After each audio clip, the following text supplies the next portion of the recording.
Akhir pekan ini, persaingan MotoGP 2022 akan memanas lagi dalam Grand Prix Thailand.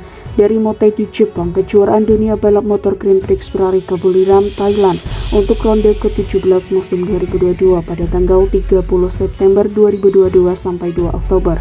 Ini juga bagian final dari triple header selama 3 pekan.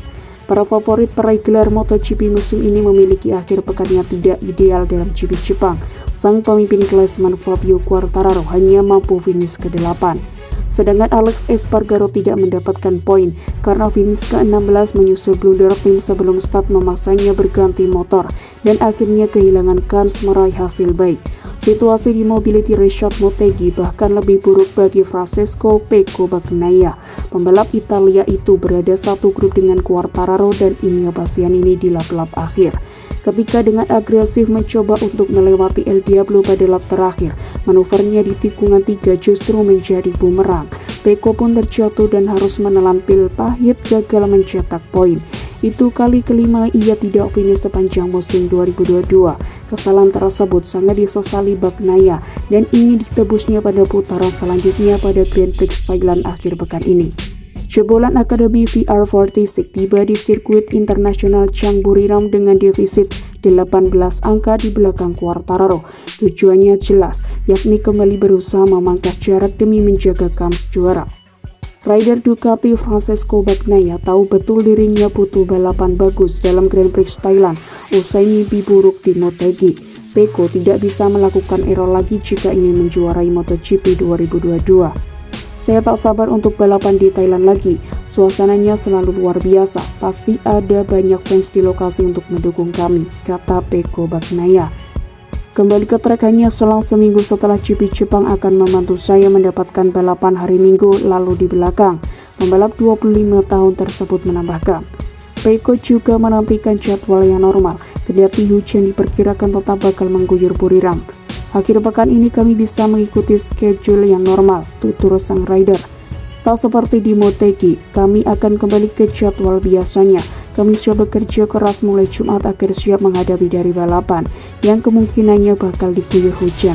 Saya bertekad untuk melakukannya dengan sebaik-baiknya dan tidak membuat kesalahan lagi, tegas Bagnaia.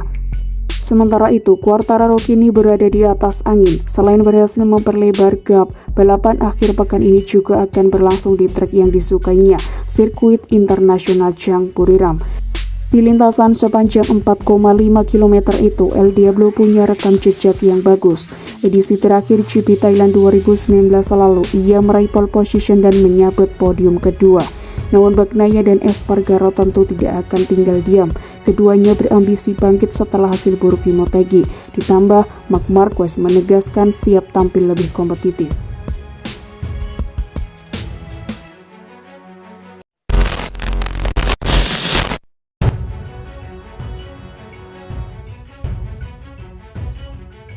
Marc Marquez membuktikan dirinya masih pembalap terbaik Honda, kendati sempat dihantam cedera 3 musim terakhir.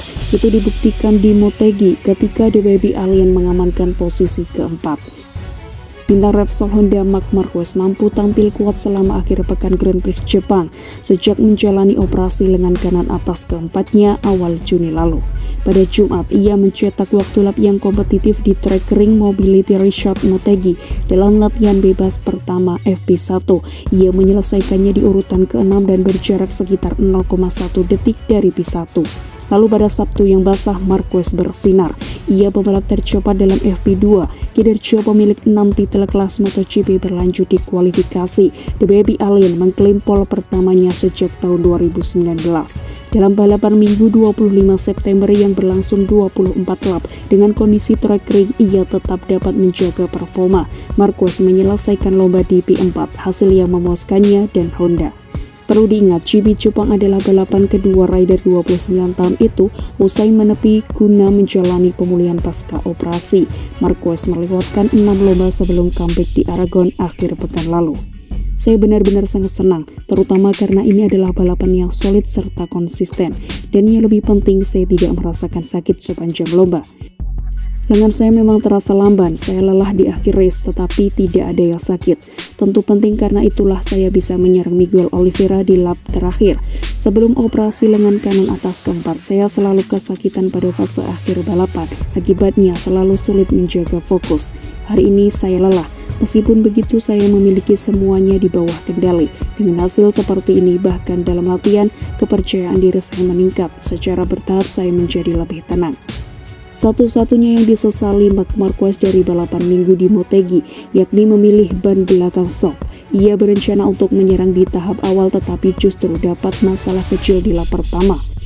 Akibatnya saya kehilangan banyak waktu, banyak pembalap menyalip saya, ungkap The Baby Alien. Untung saja saya kemudian bisa mengubah mapping, jadi problemnya hilang. Itu isu kecil, namun ketika Anda berada dalam grup yang ketat, efeknya besar. Lalu apakah Marquez merasa sudah mendekati kondisi 100% secara fisik?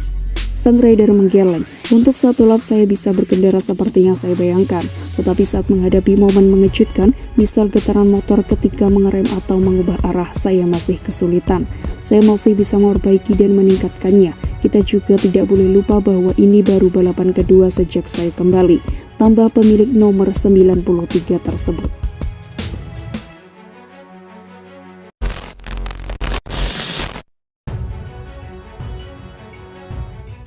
Juara dunia bertahan Fabio Quartararo merasa kesal setelah hanya mampu mengamankan finish ke-8 di MotoGP Jepang pada minggu kemarin. Sang pembalap Yamaha datang ke Motegi berbekal keunggulan tipis 10 poin atas Francesco Bagnaia. Usai balapan, El Diablo memperbesar jarak menjadi 18 poin, ditunjang faktor kegagalan finish Pecco pada lap terakhir. Sementara itu, Alex Espargaro hanya mampu mengamankan posisi ke-16 setelah kru Aprilia melakukan kesalahan dengan RSGP miliknya. Problem mapping saat lap pemanasan memaksa Spaniard berganti ke motor kedua. Walau menyambut baik raihan yang dipetiknya di MotoGP Jepang, Quartararo kecewa lantaran tak dapat melakukan overtaking sepanjang perlombaan. Andai saja bisa menyalip lawan-lawannya, dirinya yakin berpeluang tembus 5 besar. Dengan semua keadaan dan dengan apa yang terjadi, tentu saja saya akan mengatakan lebih baik mengambil 8 poin daripada kehilangan 8 poin, ucap pemuda asal Prancis itu. Di satu sisi bagus, tetapi membuat frustasi di sisi lain, karena saya merasa potensi kami bukan untuk bertarung dengan Jack, pastinya dia berada di level berbeda hari ini. Namun untuk bertarung dengan Marc Marquez, Miguel Oliveira adalah mungkin. Tapi saya tidak bisa menyalip sama sekali. Saya di belakang dan kami berkendara dengan cara yang sama sekali berbeda dengan pembalap lain. Guna mengejar ketertinggalan dari grup depan, Quartararo berupaya keras meningkatkan kecepatan di sektor 2, 3, dan 4 sirkuit. Sayangnya El Diablo kalah banyak saat melintas sektor pertama. Ini membuat frustasi karena saya bisa melaju lebih cepat, tetapi ternyata tidak, tuturnya. Kami juga melakukan beberapa kesalahan ketika mengubah satu hal sebelum balapan, bukan ban, tapi sesuatu yang membuat kecepatan kami sedikit lebih lambat.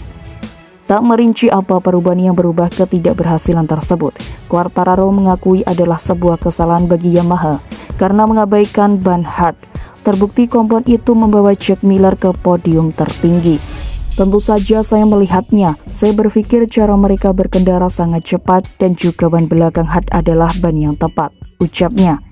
Beberapa pembalap yang memakai ini tampil dengan baik, tapi saya dikejutkan saat berada di belakang Maverick Viñales. Dia tidak punya kecepatan yang bagus, tapi saya terjebak dan saya tidak bisa menyalipnya.